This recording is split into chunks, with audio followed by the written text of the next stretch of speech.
by Southwest 2010 here with Simon Collins, walking 6th Street, having an urban day as usual.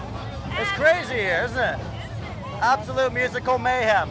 I hear it's your first time here at South by Southwest. This is my first time. I'm having a blast. It's amazing down here. I've been trying to get down here for quite a few years now, and we had an amazing turnout today at the Canadian Blast of Paradise, and we're playing again at 1 a.m. And you know, everyone's on fire. We're feeling really great. A lot of great bands. Love the people in Austin. Fantastic. Do we get to hear some of your music?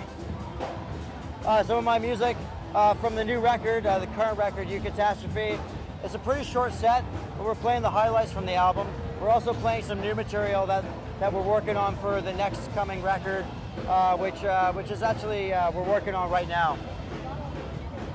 And what are you listening to right now?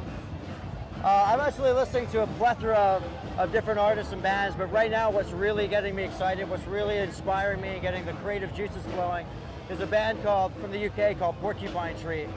And they're kind of, well, they're progressive rock, but they love ambient music. And they love electronica. Look at that. Right on, right on. I love these people. Porcupine Tree, fantastic band. I'm also listening to Gino Reactor, and they're, you know, in the 90s they were more known for, or he was more known for Goa trance, psychedelic trance. He's now kind of branching off and kind of coming out of the progressive rock closet and doing some really amazing production with like sci-fi, psychedelic progressive rock. So I'm listening to a lot of electronica and a lot of progressive rock, but very new, very experimental. And would you say those are some of your influences? They are now. They are now, big time. And I'm taking that, those are reference bands for me for the new album, most definitely. And what are you working on besides the new album? Anything? There's some new projects. I can't reveal the name of, there's a new project I'm working on with a very old friend of mine, probably, well, my oldest friend, my old school bro.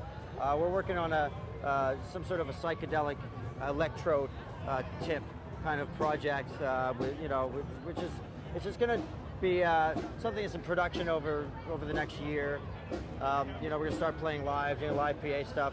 But for the most part, I'm really focusing mostly on the new Simon Collins album, which is you know, gone through you know, it's been an evolving process. And it's definitely been exciting so far, the writing process. I did a lot of writing over the summer, over Christmas, and now we're getting into a production phase. And I heard your last album was pretty personal. Do you want Very to personal. tell us a little bit more about that? Yeah, well, you know, I think, you know, I always looked at myself a little bit when I was younger as a boy in the bubble. I really had to go out and live life, and you know, maybe in some ways I fed myself to the wolves a little bit.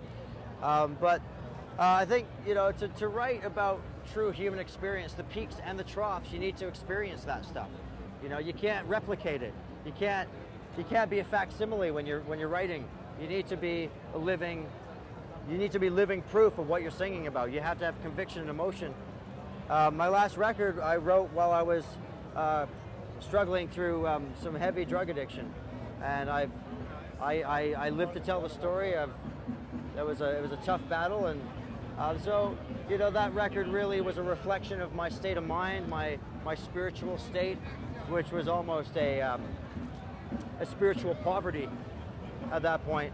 Right on. So it's a very, very personal record because for the first time, I have 3 records out, including that one, and for the first time I actually said, this is me, this is who I am, the dark and the light, take it or leave it. So it was a very bold move for me, but I had no choice. I really felt like I needed to connect with my fans. I needed my fans to know who I really was, or am. Right. Besides my political views and all that kind of stuff. So. Well, that's always great to hear, and it's good to hear that you're clean. Crossed that Thank you very mountain, much, yeah. Did that path. A lot of people can't say that, but good for you. You got to go through the dark stuff sometimes, you know. It's Yeah. It's the yin and the yang, man. Right. Well, so what are your band's plans for the summer? Actually, in the summer, I'm getting married. Congratulations. I'm engaged. I'm engaged to my high school sweetheart. Oh, that's nice. She was my first love, and we just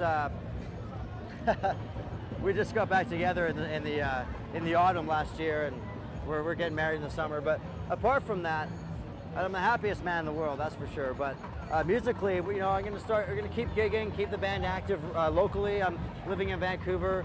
I have a recording studio on Salt Spring Island, and my band's pretty much, you know, regional, local guys. Apart from our bass player Matt, who I'm also co-writing with, and co-writing with our guitar player Kelly Nordstrom. And I get a lot of talented people that I'm working with. I'm very grateful to be working with them. I respect them, I love them, I trust them.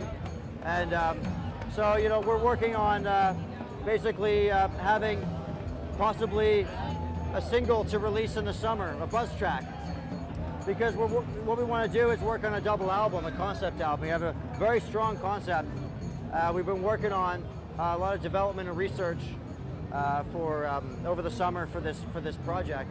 So really, it's going to be all about recording the new album throughout the duration of the next 6 months. Congratulations on that. Thank you very much. Thank you. And well, nice meeting you. Thank you so much for your time. Welcome Thanks for. Welcome to Austin. I hope you had a great South by Southwest.